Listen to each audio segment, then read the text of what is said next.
A country where students spend years preparing for a job, but the system keeps leaking their future. क्या आप इसे आज़ाद भारत कहते हैं?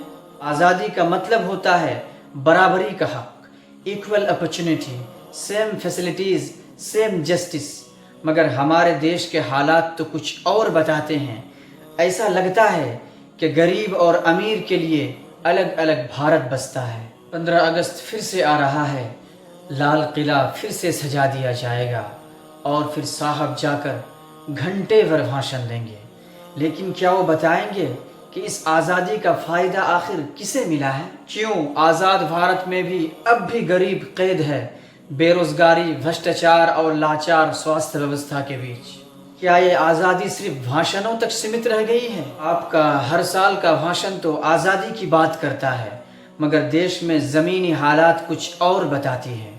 आज़ादी का मतलब होता है बराबरी का हक, equal opportunity, same facilities, same justice.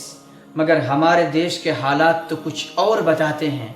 ऐसा लगता है कि गरीब और अमीर के लिए अलग अलग भारत बसता है। सीधा सवाल ये है कि क्या वाकई हम आज़ाद हैं? शिक्षा जो अमीर की जागीर बन गई। अगर सरकारी स्कूल इतने ही अच्छे हैं तो फिर सांसद, विधायक और वीआईपी लोगों के बच्चे वहाँ क्यों नहीं पढ़ते? आपके बच्चे विदेश में पढ़ते हैं और हमारे बच्चों को सरकारी स्कूल में धकेल दिया जाता है, जहाँ ना पर्याप्त शिक्षक और ना ही उज्जवल भविष्य की कोई उम्मीद। अगर आपके हिसाब से सरकारी एजुकेशन सिस्टम ठीक है तो फिर आप अपने बच्चे को उस व्यवस्था से दूर क्यों रखा? और अगर आप मानते हैं कि व्यवस्था ठीक नहीं है तो फिर आप उसे सुधार क्यों नहीं रहे हैं? स्वास्थ्य क्या सिर्फ अमीरों को जीने का हक है? अगर आपके अस्पताल इतने ही अच्छे हैं तो आप अपने खुद का इलाज वहाँ क्यों नहीं कराते? झारखंड से लेकर उत्तर प्रदेश तक सरकारी अस्पतालों की हालत ऐसी है कि मरीज इलाज से पहले ही दम तोड़ देता है, मगर आपके मंत्री, सांसद, विधायक, नेता दिल्ली, मुंबई, बेंगलुरु या फिर विदेश भाग जाते हैं इलाज के लिए। आखिर ऐसा क्यों? क्या आप अपने ही बनाए हुए सिस्टम पर भरोसा नहीं करते, या ये सिस्टम सिर्फ गरीबों को मरते देखने के लिए बनाया गया है? रोजगार डिग्री वाले चाय बेच रहे हैं, हमारे युवा पढ़ लिख कर भी बेरोजगार हैं क्योंकि नौकरी है ही नहीं, और अगर है तो रिश्वत के बदले। हर महीने कोई ना कोई पेपर लीक हो ही जाता है, सपनों को कुचल दिया जाता है किसी घोटाले के नीचे। A country where students spend years preparing for a job, but the system keeps leaking their future. क्या आप इसे आज़ाद भारत कहते हैं? कानून गरीब के लिए फांसी, अमीर के लिए बेल। गरीब अगर चप्पल चुराए तो 2 साल की सज़ा, और अमीर करोड़ों लूट ले तो बेल पे बाहर। क्या यही आज़ादी है कि एक ऐसा कानून जो अमीरों के लिए झुक जाए और गरीबों पर टूट पड़े? बिजली, पानी, सड़क, नाला सिर्फ नाम के विकास।